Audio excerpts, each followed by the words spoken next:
tous, j'espère que vous allez bien par la grâce de Dieu, que votre journée s'est bien passée sous le regard du Seigneur. Jésus vous aime, ne l'oubliez pas, il est amour, il est l'Éternel des armées, il est le Fils de Dieu, Roi des rois et Seigneur des seigneurs. Et nous ne cesserons de le dire, Jésus-Christ revient bientôt chercher les siens. Et réellement, il viendra chercher uniquement son peuple.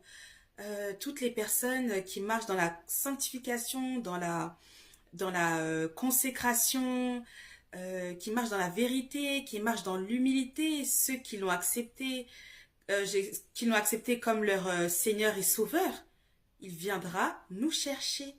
Mais on doit persévérer. Il faut persévérer. Il ne faut pas abandonner.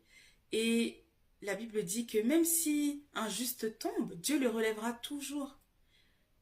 Le seul défi que nous avons, c'est de nous relever, de ne pas rester à terre, de ne pas se laisser embrigader par l'ennemi, par ses pensées des ténèbres. Lorsqu'on reçoit une pensée de l'ennemi, on sait que c'est contraire à la parole de Dieu, on la rejette de suite. Si on la laisse, ce sera comme un venin qui va commencer à s'immiscer, à entrer dans notre pensée, et ensuite ça se transformera en action, donc en péché. Donc vraiment, préservez-vous, ne laissez pas l'ennemi vous blaguer, attachez-vous à la parole de Dieu, soyez remplis du Saint-Esprit, ça c'est la mission que Dieu nous donne, soyez remplis du Saint-Esprit. Et c'est possible, il faut marcher avec le Saint-Esprit, on n'a pas le choix.